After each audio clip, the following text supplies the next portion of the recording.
Mucho gusto, un saludo a quienes nos miran a través de este medio de difusión. Yo me llamo Pedro Arturo Reino Garcés, vengo de la mitad del Ecuador, de una provincia que se llama Tungurahua, una ciudad que se llama Ambato.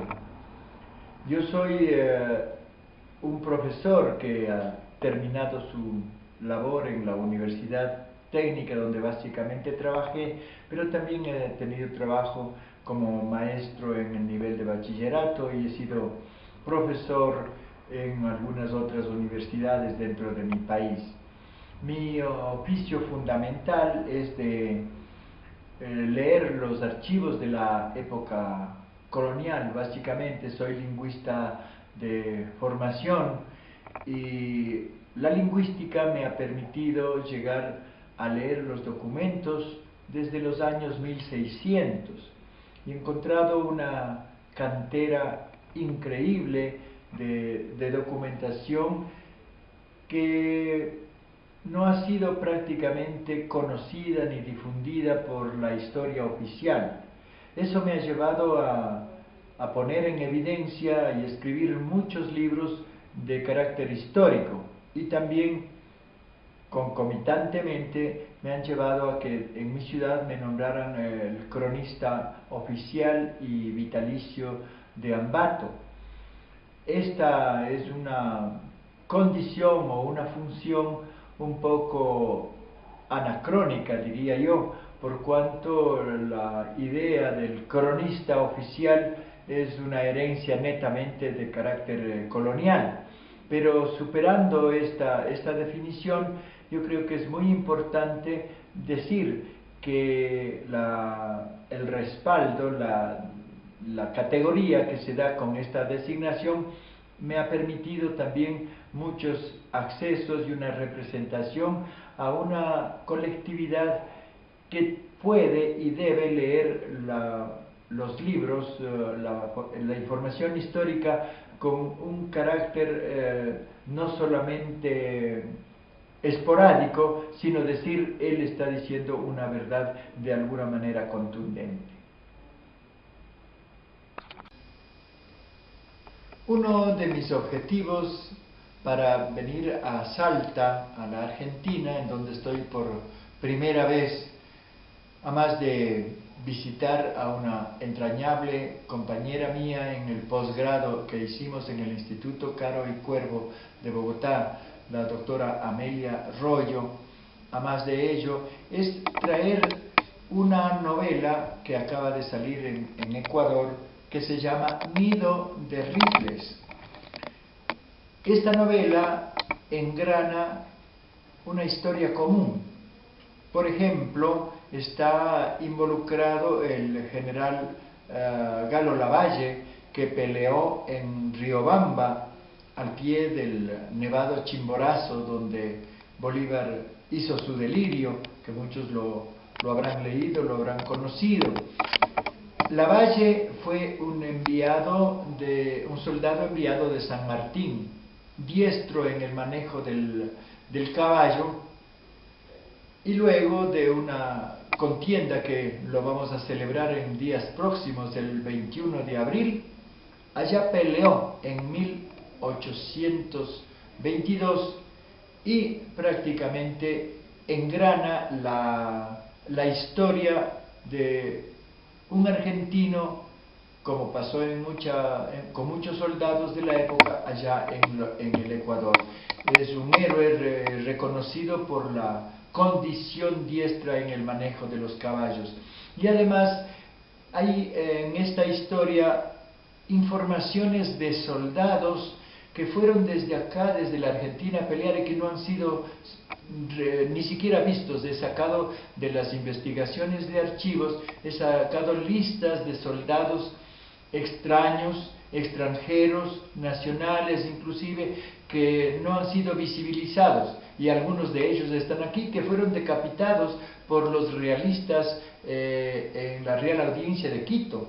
Entonces es importante para que sepan otros nombres de estos protagonistas de la independencia de América.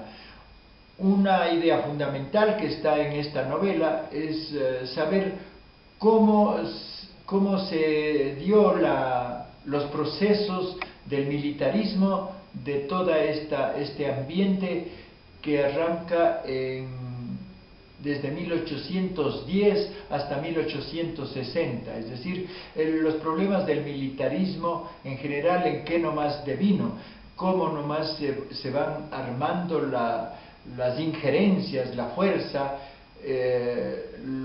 las ambiciones, las sediciones, y engranar con los procesos internos que no solamente son vistos, diríamos, como parte del anecdotario. Yo creo que el ser humano, en el fondo, tiene otras motivaciones secretas de sus pasiones, y aquí están esas pasiones interactuadas con lo amoroso, interactuadas con la traición, interactuadas con los desencantos y los cálculos políticos, porque hay mucho cálculo político de beneficio personal, y eso investigado desde el punto de vista de las escrituras, de cómo llegar al poder, y cómo hasta la actualidad los descendientes de los próceres siguen en campaña permanente por mantener el poder en nuestros países latinoamericanos. Este es más o menos en síntesis el objetivo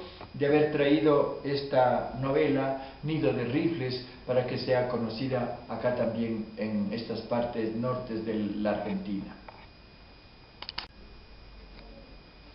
Mazorra, las voces de mis calaveras, he puesto de título a esta novela, que es una novela donde, a la manera de Rulfo, diría yo, revivo todas las sombras del pasado, revivo a todos los ancestros, sobre todo de carácter indígena, para hablar de cómo fue la explotación en los primeros años de la colonia en los obrajes, en las mitas, sobre todo en los obrajes.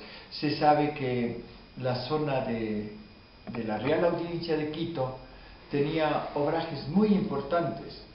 Se hacían, por decir, ejemplificar el caso, aquí también lo he puesto, ventas de los productos de los telares, de las jergas, de las bayetas, que se pueden traducir a kilómetros. Y yo he puesto que se vendía y se fabricaba alrededor en 3 meses, de 6 kilómetros de paños, y para tener las dimensiones actuales, tener una aproximación a las medidas actuales. Están en otras medidas, están en varas, están en yardas, están en cuartas, pero haciendo los cálculos da la impronta, diríamos, de cómo era explotado el indígena, cómo le impusieron las propias, la fe en la religión de la época, el Ecce Homo, el Cristo latigado, martirizado, humillado, como un símbolo de un Dios extraño, porque los dioses aborígenes han sido dioses más bien alegres comparados con lo que mostraron los españoles de un Cristo al que tenían que adorar por ese martirologio que estaba visto desde fuera. Aquí hablan todas las calaveras desde los años 1600. El protagonista es un descuartizador de indios terrible, llamado o mal llamado Mazorra, que quiere decir más astuto que el zorro, puesto por los propios españoles con esta dimensión semántica, cuyo nombre verdadero es Baltasar Carriedo y Arce. Nuestra zona centroandina en Tungurahua está afectada y conocida como zona sísmica.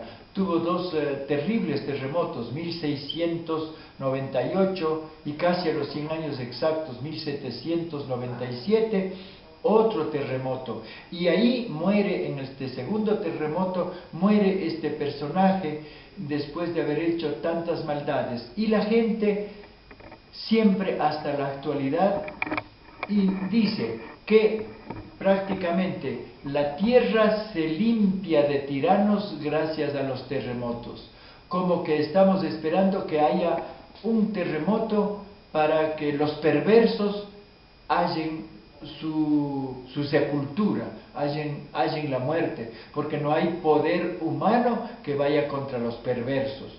Entonces, con estas cuestiones de la mitología, con un descuartizador de indios, a la manera como lo hicieron con Túpac Amaru, los saqueadores de pueblos, está narrado en esta novela que es extremadamente dolorosa. Lo importante que creo que valga resaltar para haber hecho este trabajo es que se trajeron documentos del archivo de Indias de Sevilla, todo un expediente sobre los maltratos a los indígenas y también sobre expedientes que yo he podido revisar en el Archivo General de la Nación en Bogotá y también en Quito y en Riobamba y en Ambato, en donde he hurgado sobre este personaje. Bueno, pues esto es una cuestión que interesa mucho para conocer la vida colonial profunda de nuestros pueblos. La Ushinga es una de las primeras novelas que hice intercalando los textos de la información de documentos. Había encontrado un expediente en Ambato. El nombre La Ushinga quiere decir la mujer cariñosa, una mujer que se prostituyó en la vida colonial. Se refiere a un personaje que viene a leer las líneas de la mano y a leer las cartas y a avisorarles la suerte de tantos viajeros de la época colonial. Estamos hablando de mediados de los años 1700. Esta cartomántica llega a Cartagena de Indias, luego se pasa a Popayán y de Popayán pasa a Ambato. Después de haberles leído muchas suertes de los viajeros, se da cuenta que la vida de ella va a tomar un giro y degenera en la prostitución y funda el primer prostíbulo en el centro de la ciudad andina de Ambato. Esto da la medida de que habría que aclarar una cuestión. La prostitución de la época colonial está considerada muy radicalmente diferente a la forma como ahora entendemos la prostitución. La prostitución, de acuerdo a este documento, tiene que ver con una mujer que hace compañía a los hombres repletos de soledad, diríamos así.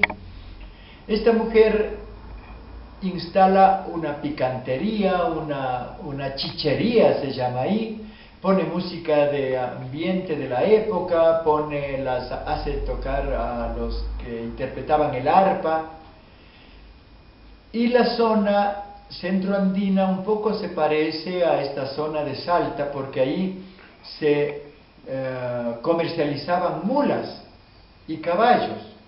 Entonces mucha gente de bien al sur de los límites con el Perú sale a comprar mulas en la zona de Ambato y de otras zonas. Entonces esta comercialización de las mulas hace que todos los negocios de los famosos personajes, de los altos hacendados de la época de la colonia, todos los negocios se hagan en la picantería, en la chichería.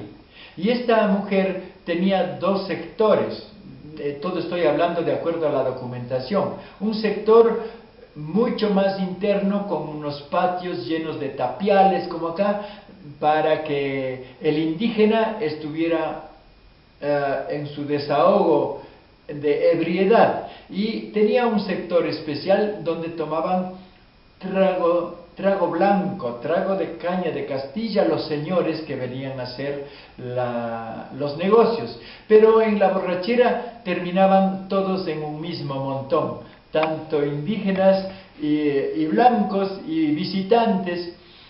La protagonista es tentada para viajar casi hasta el Perú y la convencen, viaja a caballo en las piernas de un famoso hacendado, y cuando quiere regresar, ya se cansó del hacendado, quiere regresar de Loja hacia Quito, se da cuenta que le cabalgaba algo en su barriga, y ella estaba preocupada porque le mandaron con un negro, y si habría supuestamente quedado embarazada de un negro, ella sufría porque tenía que vender al negro hijo producto de sus entrañas, porque estamos en la época del esclavismo. Y en la zona de Ambato también había un comercio de negros, se compraban y se vendían negros, y se compraban y se vendían indios. Los precios, una negra paridora costaba alrededor de 400, 500 pesos y era cambiada por una mula. En cambio, un indio era solamente a precio de burro, y había que vender 6 indios para comprar un burro, para tener la idea de las proporciones. En esta, volviendo al caso de este personaje de la Uxinga, hay un dato curioso. Cuando está en el prostíbulo y vienen las luchas por la independencia, obviamente los soldados realistas llegan primero y hacen de las suyas en el prostíbulo, pero luego vienen los soldados independentistas y hacen lo mismo, y llegaron después. Y la madre le aconseja, en términos generales, para resumir el libro, le aconseja a la hija, porque tuvo 3 generaciones de prostitutas ahí en su chichería, le aconseja que los favores a los señores no hay que cobrarles en dinero, sino hay que cobrarles en joyas, que era lo más preciado para la época, y no poner un precio exclusivamente por la atención a un cliente, diríamos como ahora. Datos importantísimos de la época colonial, ahora que recuerdo, convendría decir que las polleras de las mujeres del mestizaje en Ambato tenían 2 y 3 altos con unas franjas llenas de pedrería preciosa, estaban con rubíes, con diamantes, con esmeraldas, y lo mismo los altos, los bordados que tenían en las medias que usaban las mujeres. Hacían unos dobleces llenos de pedrerías preciosas, que lo he encontrado justamente en los archivos de las notarías, cuando se hacen los testamentos, o cuando el juez tiene que averiguar si alguien ha fallecido, cómo entraban en inventario toda la ropa, igual que los bordados de los encajes, con ojo de perdiz, con hilo de Flandes, con toda la magnificencia colonial es importantísima, y para saber cómo era la costumbre de la época de Ambato. Esto no había sido evidenciado desde los archivos, y a mí me parece muy importante relatar cómo era la vida colonial en la época, y el vínculo al poderío de las joyas, del oro, del esplendor que se nos fue, porque ahora ha quedado todo en bambalina.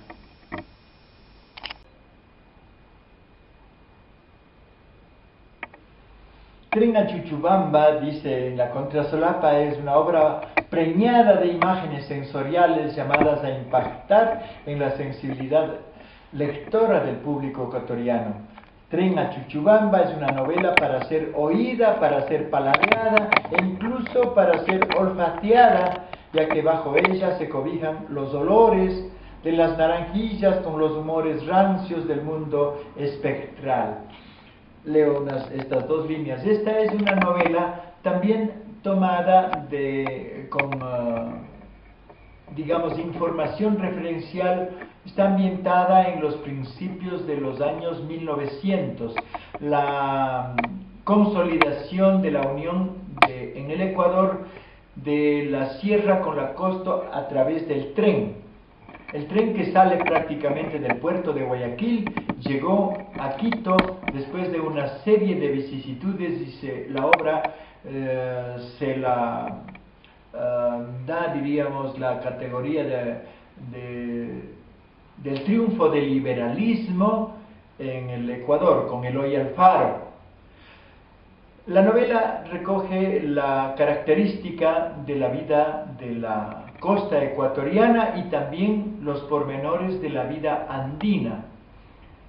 Cómo se integran los dos mundos que nosotros tenemos de manera diríamos, muy contrastiva y muy rápida, porque ir desde el trópico de filo de mar hasta la cumbre andina en pocas horas realmente es una maravilla. Aquí están muchas narración de mucha polémica que hubo con los boicoteadores políticos de que el tren no funcionara. El tren tuvo una serie de inconvenientes. Vinieron negros de Haití a trabajar, sobre todo en una zona que se llama la Nariz del Diablo, que es donde el tren en un tramo va de frente y tiene que hacer un zigzag para en otro tramo ir de retro y de frente y de retro. Entonces, subir las cornisas para tomar la nueva altura en los Andes fue realmente una travesía, una cuestión impactante. Yo puse tren a Chuchubamba un poco para idealizar la llanura hipotética de un pueblo en donde las mujeres eran las protagonistas de la curiosidad y de la llegada de la modernidad del tren.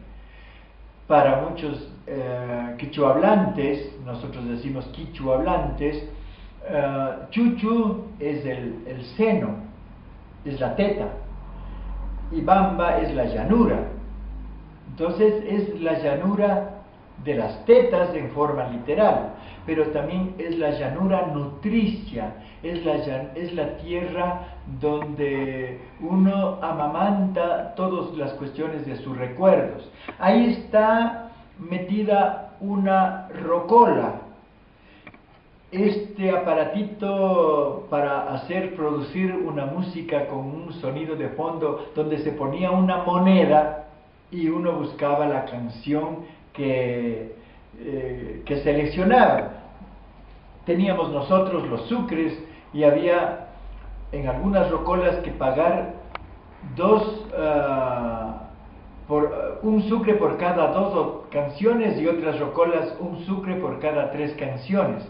Yo he puesto junto a esta novela, viene un CD con las canciones de la época. Entonces, un lector distante podrá poner la música y leer los textos correspondientes para tener una mejor ambientación de lo que ocurre en el país. Y también las generaciones nuevas podrán retroceder, diríamos, unos 100 años para ver cómo era la música, cuáles eran los gustos, cuáles eran las preferencias musicales. Hace un rato dijimos que el tren llevó a la sierra la modernidad que viene por el mar, desde la costa. En Ambato, la ciudad próxima a Chuchubamba, al pueblo de Chuchubamba, terminando la idea, estamos diciendo que con la llegada del tren se cambiaron los modos de vida de la sociedad andina interna. Por decir un ejemplo, las casas no tenían baño incorporado a a la estructura arquitectónica del edificio, sino se iba a buscar el baño en el fondo del traspatio, en una letrina posterior, por ahí. Y la gente tenía baño público, no tenía duchas en las casas, salvando, creo, si yo, uno en toda la población, o dos casas de gente diferente que habrían tenido un baño privado. Pero de ahí toda la gente iba entre miércoles, los que se bañaban una vez entre semana, y de ahí el sábado era el día de todo el colectivo bañándose en los baños públicos. Entonces, con la llegada del tren cambia todo este esquema, y también llegó la prostitución. Con el tren llegan las diversiones a la parte andina. Yo digo, hace un rato haciendo una reflexión, que como el tren en el Ecuador desapareció, se fue el tren, pero quedaron las putas, quedó la prostitución. Entonces, y ha sido muy difícil erradicar esta circunstancia a la actualidad en la ciudad. Tren a Chuchubamba es para mí una de las novelas emblemáticas, porque ganó el Premio Nacional de Literatura, y han dicho que esta novela es la que le hacía falta al Ecuador para saber cómo era la vida de esa época. Les hablo ahora de un trabajo que a mí me estimuló mucho a seguir escribiendo las cosas que están en los archivos, y cómo lo engrano con la literatura. Creo que este es el trabajo previo a mi paso a la novela. Son relatos bastante interesantes, amenos. Se llaman Los Quejidos del Sol, debido a que el sol es una de las categorías de los dioses aborígenes que recibían la veneración de los pueblos nativos, no solamente del pueblo inca, sino en muchas de las culturas americanas la adoración al sol ha sido fuerte. Entonces, los quejidos del sol son las quejas del dios por la barbarie, sobre todo de la conquista española. Esta obra obtuvo el premio Parlamento Latinoamericano en el Brasil. Tiene varios temas cortos, como Colón hablando en señas en el Caribe. A nosotros nos han enseñado, por ejemplo, que cuando llegó Colón al Caribe gritaron tierra, tierra, tierra, pero no nos han dicho qué se habrán imaginado los indios caribes cuando vieron las carabelas en el horizonte. Entonces yo creo que habrían dicho carevelas, carevelas, carevelas, o vienen por el horizonte bergantines, bergonautas, bergantones, algo así. Entonces, un poco como utilizando la misma estructura de la lengua española, para tratar de informar al lector de que desde la otra perspectiva hay otra lectura. El licenciado Lope de Atienza va a venir a Quero en 1538, el torero Francisco Pizarro en 1540, está toreando en la Plaza de Lima. Testamento del cacique de Paza, don Gabriel Cambue. Esta historia me parece, aquí en Salta encontré una palabra en la ropa, en el atuendo, el cumbi o el cumbito. Y viendo, recordando la palabra del testamento, este cacique del centro andino ecuatoriano, en un testamento, dice que lo más preciado que él tiene y que deja por testamento a su prole, a su descendencia, es una camiseta de cumbito. ¿Y qué es la camiseta de cumbito? Además de 3 penachos de plumas, además de una corona, además de un traje talar. La camiseta de cumbito tiene que ver, y voy a investigarlo en estos tramos, con los trajes y la palabra que está vinculada también a esta parte de la zona de Salta, de Jujuy, de esta zona altoperuana, llamémoslo así.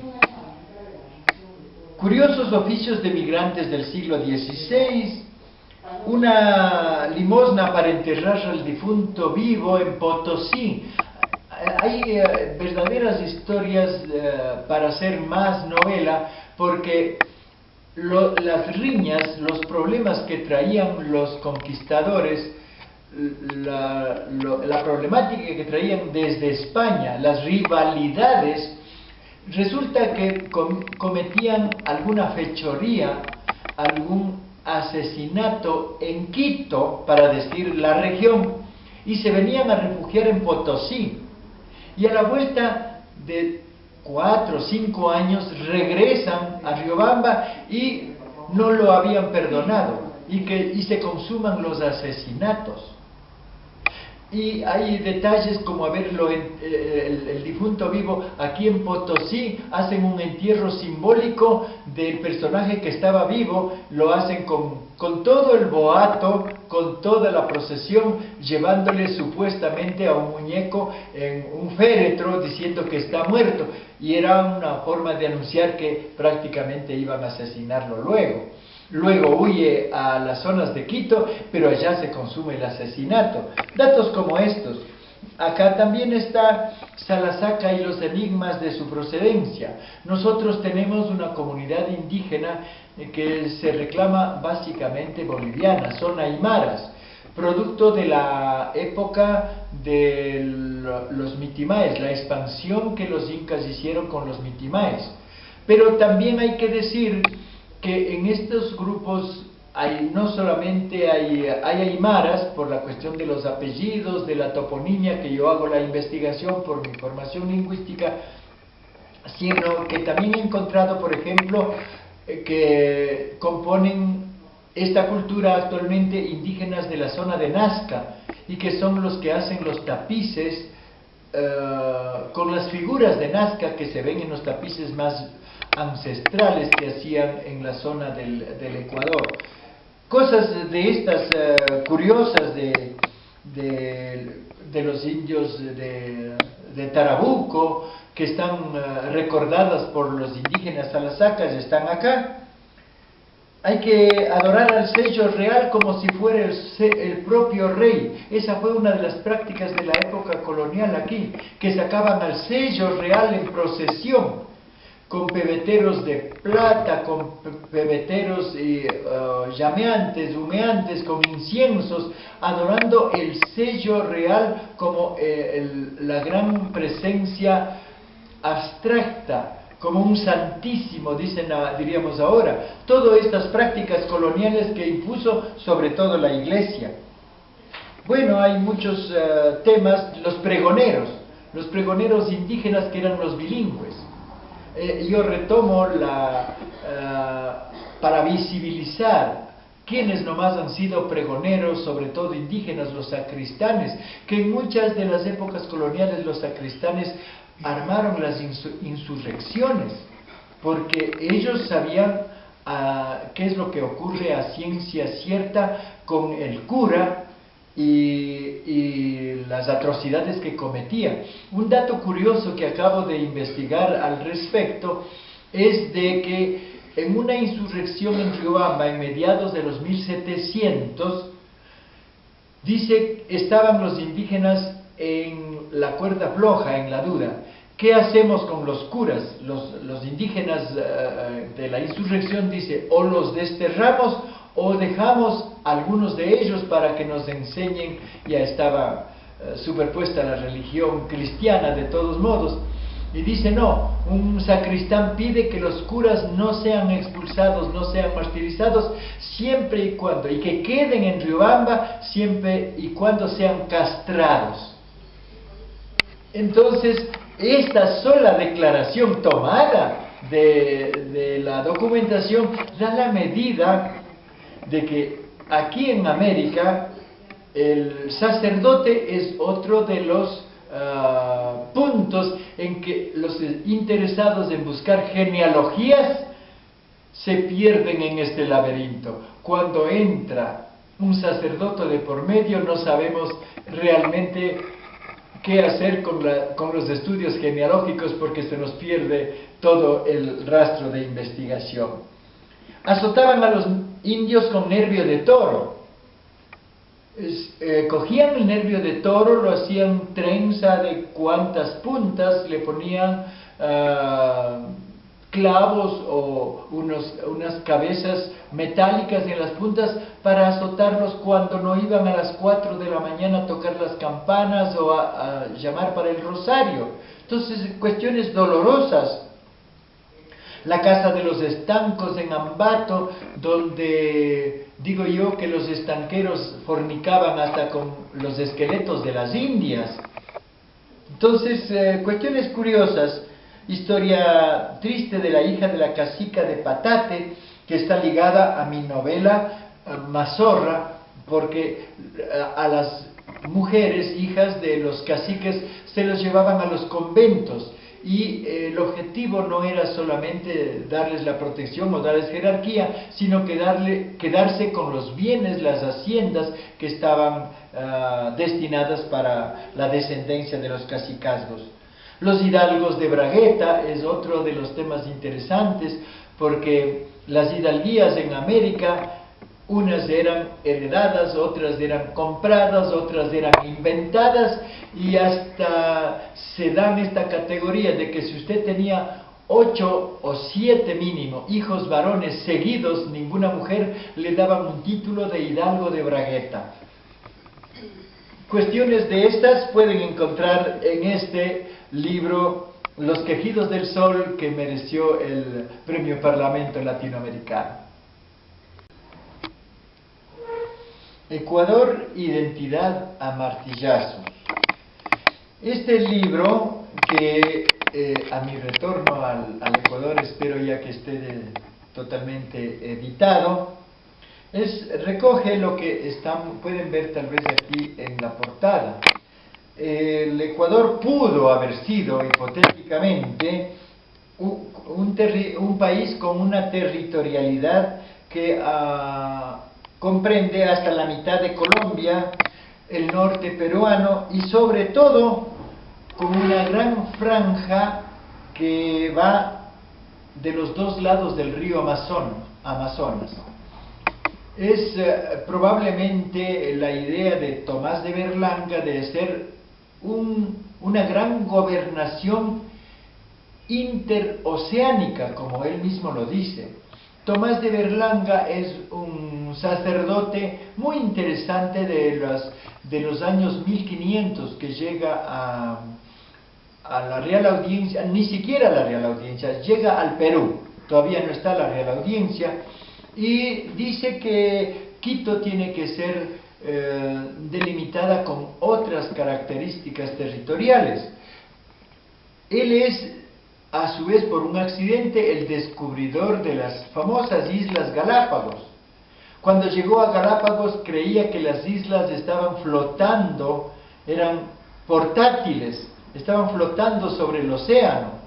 Pero cuando regresa a Quito, últimamente se han ubicado cartas, no que están dentro del oficialismo, pero cartas que Tomás de Berlanga habría enviado al rey de España indicando cómo sería el mapa del Ecuador. Yo creo que esto es importantísimo para los ecuatorianos, y en este libro lo pongo, porque no se ha puesto en la historia oficial, desde donde mismo arranca la idea de la territorialidad colonial. Y además da otra pauta, porque el Ecuador está hecho en base a la cédula real de la Real Audiencia de Quito, que es muy posterior, pero estas cartas previas dan una idea del fundamento territorial del Ecuador con un antecedente muy importante. En términos generales, identidad a martillazos, estoy hablando de la última Constitución del Ecuador, 2008, donde se reconocen las nacionalidades, sobre todo las nacionalidades que tienen que ver con los ancestros indígenas, que tenemos nosotros 14, los reconocimientos a los pueblos afroecuatorianos, el lío que tenemos con los mestizos de las clases de élite y los mestizos o cholos en los que estamos nosotros, incluidos los de las clases media y baja. Entonces, mirar la identidad ecuatoriana desde una perspectiva de crisis es realmente un gran conflicto. Diré de algunos de los capítulos. Por ejemplo, tenemos un comportamiento bastante paranoico cuando en las fiestas cívicas, por ejemplo, nosotros el 6 de diciembre celebramos la fundación de Quito y decimos viva Quito y viva la madre patria, pero llegamos a mayo y el 24 de mayo es la batalla de Pichincha y es el triunfo sobre el yugo español. Entonces gritamos abajo el yugo español, abajo los españoles, que mueran toda esta situación del coloniaje. Entonces nos hacen un festejo paradójico, contradictorio. A ratos viva España y otros ratos abajo España, lo que termina también siendo cantado en toda América Latina con los himnos nacionales. Los himnos nacionales son himnos independentistas. Y en este problema de las identidades, analizar qué es lo que piensa un negro, qué es lo que piensa un indígena, qué es lo que piensa un mestizo, es nuestro gran problema, nuestro gran laberinto. Pero sobre todo, los que estamos en la cuerda floja, somos el pueblo mestizo, que no sabemos de qué lado ponernos, porque tampoco nos podemos reconocer como indios puros, ni tenemos afros puros. Entonces tenemos un conflicto interno del cual no podemos desprendernos. No podemos renegar de España porque queramos o no, nuestros padres, así hayan sido los más perversos. Todos nosotros tenemos un abuelo perverso, y nuestras madres provienen del ancestro indígena. Pero en esto, ojo, que en el componente indígena, en este libro trato de hacer notar que no solamente se trata de la caída del gran imperio del Tahuantinsuyo, como unos creen que todos por este lado seríamos incas. Somos más bien de las culturas pre-incas, que tenemos otro tipo de contradicciones frente al expansionismo de una idea del incario que se dio básicamente en la época colonial.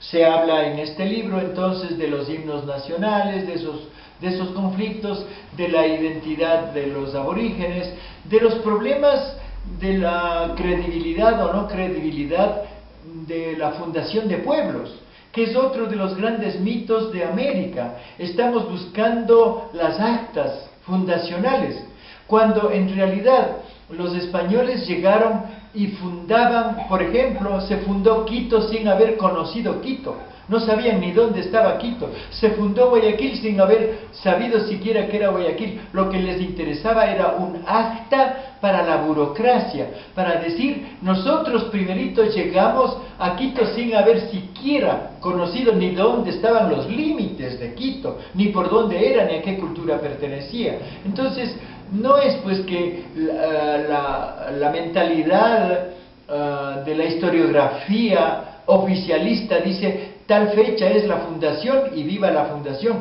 y así no son las cosas. Yo creo que hay que aportar a la bibliografía crítica de América Latina un imaginario diferente, tomado de otros puntos de análisis, entre los que he mencionado aquí, que está en este libro, Ecuador, Identidad a martillazos. Uno de los libros interesantes que he producido y lo ha publicado la Municipalidad de Ambato, puesto bajo el título de Historias de Tinta y Polvo. Igual, son documentos curiosos desde la época colonial hasta la época contemporánea, donde todo lo que está puesto en los documentos lo he puesto ya en diríamos, en información actualizada. Desde cuando se dio la batalla de Ñaquito, desconociendo a la corona española en 1546, es decir, apenas llegó Pizarro y ya estaban con las intenciones de no reconocer a la corona española. Este es un dato que no está muy visto por la historia y me está tentando a escribir La cabeza del virrey como título de una nueva novela, porque los primeros conquistadores se dan cuenta que están en un espacio geográfico muy diferente y no quieren realmente depender de la corona española. Por eso asesinaron al virrey en Iñaquito, le cortaron la cabeza. Hay documentos ligados a los primeros datos de 1602, 1604, de los famosos fundadores de los pueblos, cómo se repartieron los obrajes, cómo se repartieron las encomiendas, cómo compran los cargos, así con pruebas al canto diría. Gaspar Jiménez de Barrio Nuevo compró el cargo de alguacil mayor de Jambato en 1626. ¿Cómo se hacen estas compras? Francisco Gavilanes de Huachi debe estudiar en la ciudad de los Reyes hasta obtener el sacro presbiterato, 1661. Es decir, estas cosas que tienen los escribanos de la época, yo he retomado y he puesto en estas historias. Plata y ropa para Nuestra Señora de Agua Santa, cómo es que recogen para las vírgenes que hacen luego este palimpsesto, este sincretismo que se llama actualmente, de ubicar las huacas aborígenes y poner las vírgenes para hacerle las subsiguientes adoraciones, pero también ligadas al vínculo del esplendor de la joyería, de los objetos de plata y oro con lo que coronaban y donaban a las vírgenes, porque las vírgenes nuestras están llenas de coronas de oro, llenas de piedras preciosas, llenas de todo el esplendor aborigen todavía para esta época de la colonia. Las renuncias de los alcaldes, del capitán de la Santa Hermandad. En Ambato funcionó Tribunal de la Inquisición, pero piensen ustedes cómo sería un Tribunal de la Inquisición en una ciudad andina. ¿Cuántos indígenas terminarían en la hoguera? Y de esta clase de archivos apenas hay algunos indicios, pero el hecho de que se señale dónde fue la casa en la pequeña villa, dónde vivían los inquisidores, y quiénes fueron y de dónde provienen las familias actuales que están en el poder, es importante dar a conocer esto a la gente. Tal vez yendo a la contemporaneidad un poco, lo que conviene resaltar en este libro, y lo que me han dicho los lectores, es de que cómo se dieron los compromisos de la época de las luchas de la independencia. Primero fue un ponerse de acuerdo entre realistas y entre independizadores. Es una cuestión bastante curiosa en donde entra el propio Antonio José de Sucre.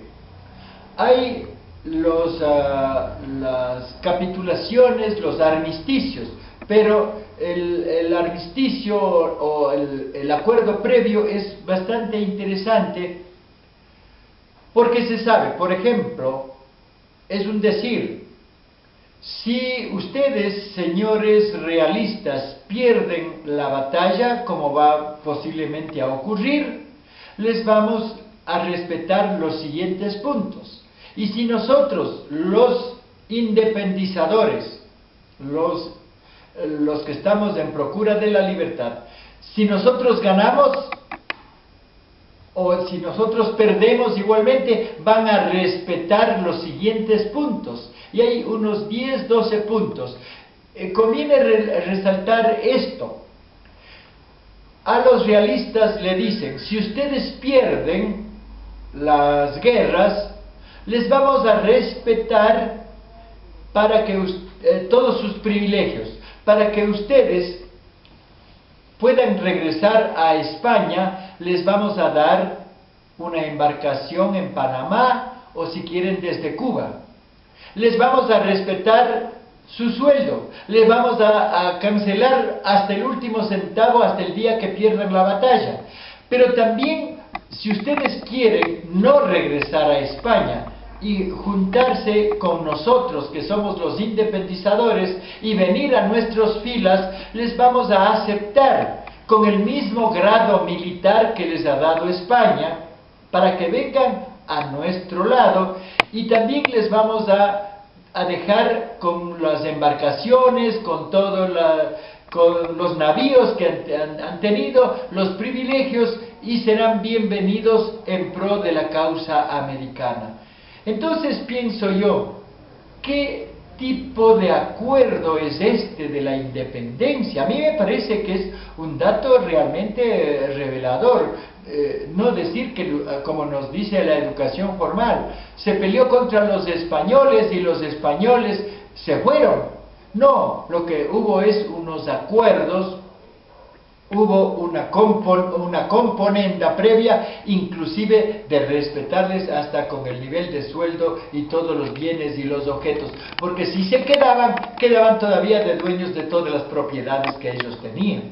Entonces, cuestiones como estas están relatadas en estas historias de tinta y polvo.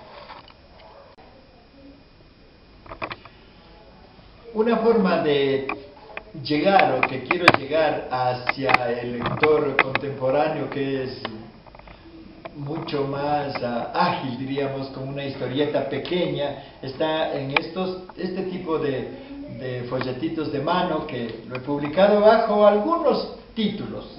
Ahora he traído 3 por acá: Dolores Crisón y los soldados de 2 narices. Se refiere a la época de 1830 en adelante, cuando los soldados, sobre todo colombianos y venezolanos, llegaban con los ejércitos de Sucre y de Bolívar por el área ecuatoriana y cometían sus fechorías. Sobre todo se decía que vienen los soldados y los padres tenían que esconder a las muchachas. Esconderlas porque se producían las violaciones inminentes. Nuestra sociedad de la época de la independencia es una sociedad que tiene hijos de padre desconocido.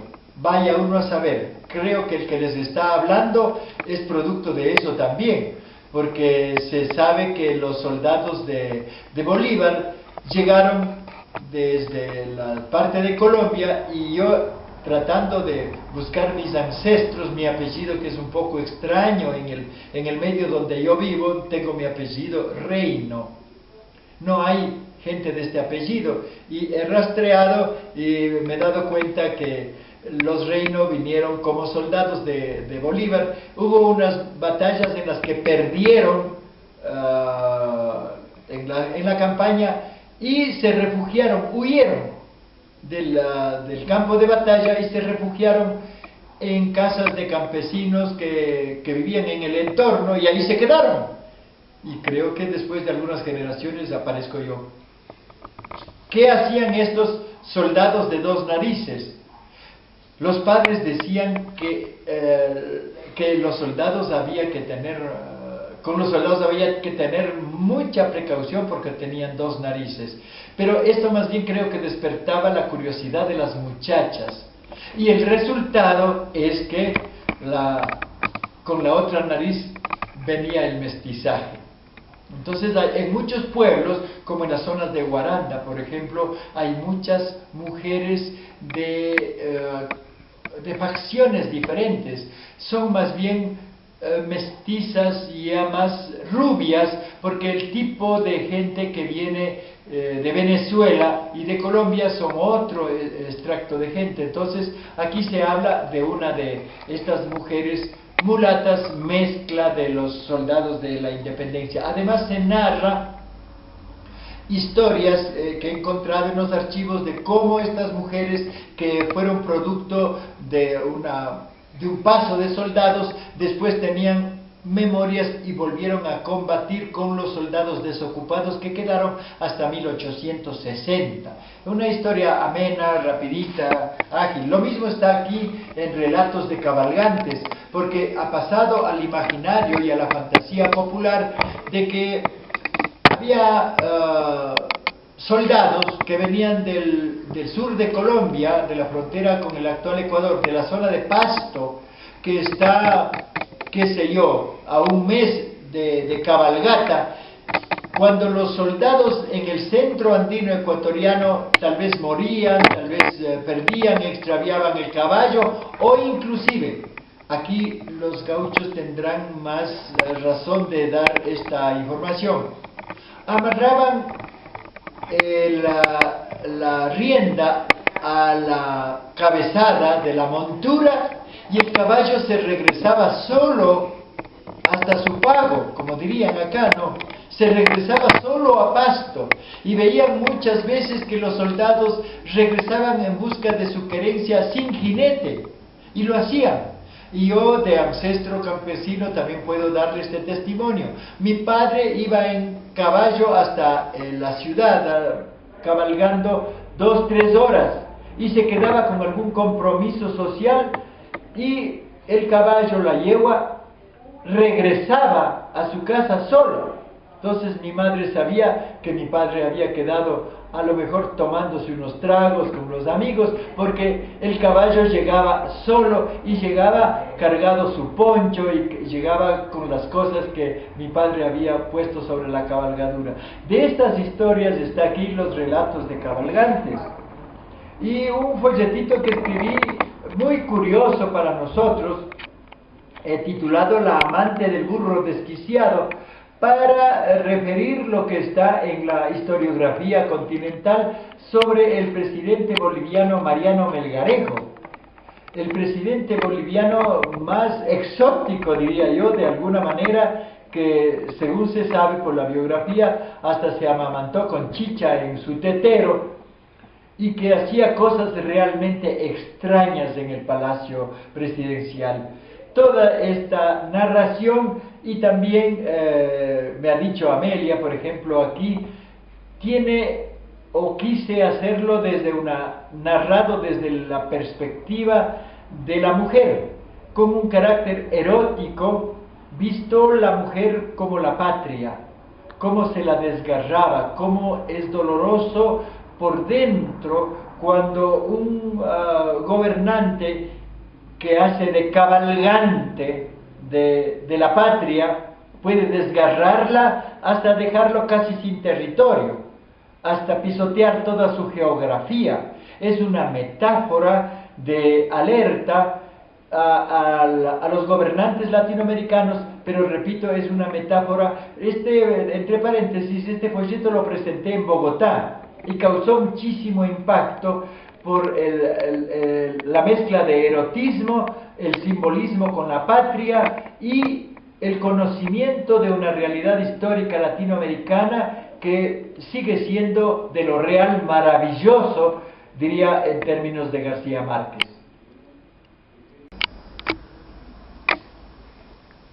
Huambra espantado. Huambra es el niño, el joven, el hombre, la mujer, jóvenes. Espantado para hacer alusión a un porte, diríamos, ligado a la mitología más profunda de nuestra geografía. Aquí doy un poco mi cara poética, mi cara de literato. Escribí un poema ligado al volcán Tungurahua, que ha estado en erupción desde 1999 hasta este año pasado de 2017. Tiene periodos de erupción muy largos, con mucha lava, mucha ceniza, muchos problemas, muchos tronidos, como si estuvieran 1000 ferrocarriles debajo de la tierra, y nosotros vivimos al pie de este volcán, del Tungurahua. Ese da el nombre a la provincia.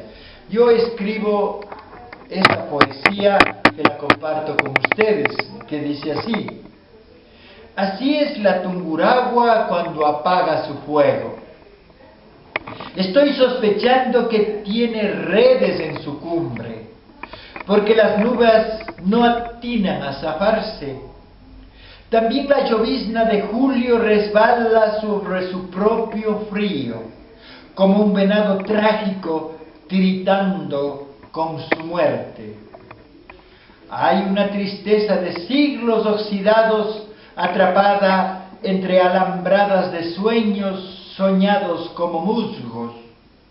Así es la Tungurahua, como una ola de piedra extraviada en mi mar, por el que viajo recogiendo los naufragios que ha olvidado la gente.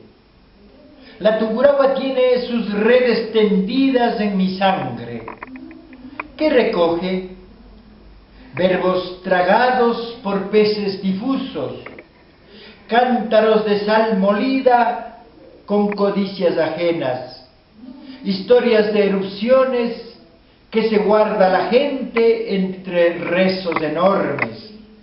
Así es la Tungurahua cuando apaga su fuego, se pone a cantar sola sus canciones dementes y a reír sus nostalgias bajo un cielo de redes. También he trabajado buscando los textos que he puesto en novelas, que he puesto en otros escritos. He trabajado textos que interrelacionan historias solamente de mujeres, historias realmente curiosas, pasiones desenterradas se llaman, porque la pasión de la mujer por determinados hombres de importancia me han parecido sorprendentes. Empiezo con una narración de la niña viuda de Quixpo Ixtlazatotzin de 1550 de México, una niña azteca que quedó 5 veces viuda, 2 veces por los mexicas y las 3 veces porque le iban asignando maridos, pero la vagina estaba totalmente comprometida con Hernán Cortés, que era su vagina oficial, como él mismo lo dice. Esto es bastante curioso, porque los otros solamente tenían que acatar la disposición del conquistador. Hay otra historia sobre los amores de la armadura con la pispitilla del Perú. La pispitilla, para nosotros, una palabra española, se refiere a un ave, a una pajarita muy traviesa. Mi abuela utilizaba la palabra para decir a las muchachas coquetas. Esta se ha vuelto una pispitilla. Y esta pispitilla tiene amores con los primeros conquistadores hasta que termina luego con la categoría de bruja y termina trágicamente su vida. Aquí está una historia que nos une con Argentina, Damasita Boedo con su descarnado Lavalle. La parte más curiosa que me ha parecido a mí es cómo Damasita Boedo cargó los restos desde Salta hasta Bolivia, descarnando al héroe, para que no apestara, porque yo digo, los héroes a nosotros apestan a lo lejos. Entonces, un poco la irreverencia mía para ver cómo es este asunto de los amores de la mujer y la cuestión política. Carolina Lizardi, 1847, es una historia de Chile, que se enamoró de el hijo del primer presidente del Ecuador y se suicidó. No se había llegado a saber estas noticias, lo puse aquí.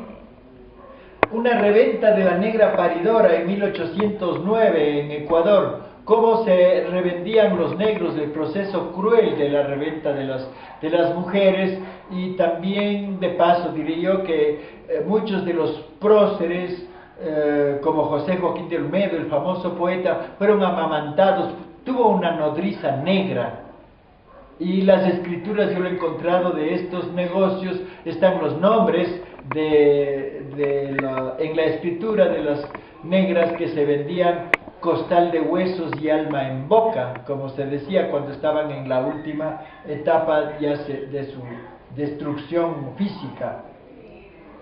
Coñori, 1542, Ecuador, Brasil, la historia de una de las amazonas que se apareció ante la expedición de Orellana y apareció como una culebra en el cuello, entonces hizo atemorizar a los tripulantes, una historia bastante enigmática. Las 58 amantes conocidas de Bolívar, porque encontré un libro muy curioso en Bucaramanga, de ver cuántas mismas han sido las amantes que tuvo el Libertador, pero de lo que él da noticias son 58. Manuela Sáenz fue la intermedia, fue la número 25. Hay muchos datos que dicen que buscaban mujeres para una sola noche, para el Libertador. Y hay una lista de mujeres del sur de Colombia que se prestaban para ir a acompañar esa noche porque decían, es todo un honor dormir una noche con el Libertador. Ahí están algunos de esos nombres, y hay cuestiones muy curiosas de la vida de Bolívar cuando estaba en el Callao, porque era un infiel a las infidelidades. Dicen que es la señora Otoya, una señora centroamericana que se convirtió en dama de compañía del presidente Lamar, del primer presidente del Perú. El primer presidente del Perú nació en territorio ecuatoriano, en esa época en la zona de Cuenca. Estuvo casado por poder con sus primas, con sus parientes del presidente Rocafuerte, pero luego la política hizo que lo desterraran. Se fue a morir en Centroamérica en 1830 y la señora Otoya es la que regresa trayendo el cadáver por el mar por más de 2 meses. Otro muerto que se le vendría pudriendo en alta mar. Llegó a la zona de Tumbes, en la frontera con el Ecuador, y allí le dieron sepultura. Después tenemos otras historias sobre el destino de los restos. Bueno, los encajes de doña Fabiana Sebastiana de Garnica, que tenía en su ropa 3 o 4 kilómetros de encajes. Es curioso, está documentado cómo el boato, la importancia del ropaje de las mujeres de la colonia. El tuerto de las serpientes, la nuera de Cristóbal Colón, el rey que durmió en unas 3000 camas. Estos son algunos de los temas que está aquí en este folleto de unas 96 páginas que lo pueden leer como una muestra de la pasión femenina en el continente.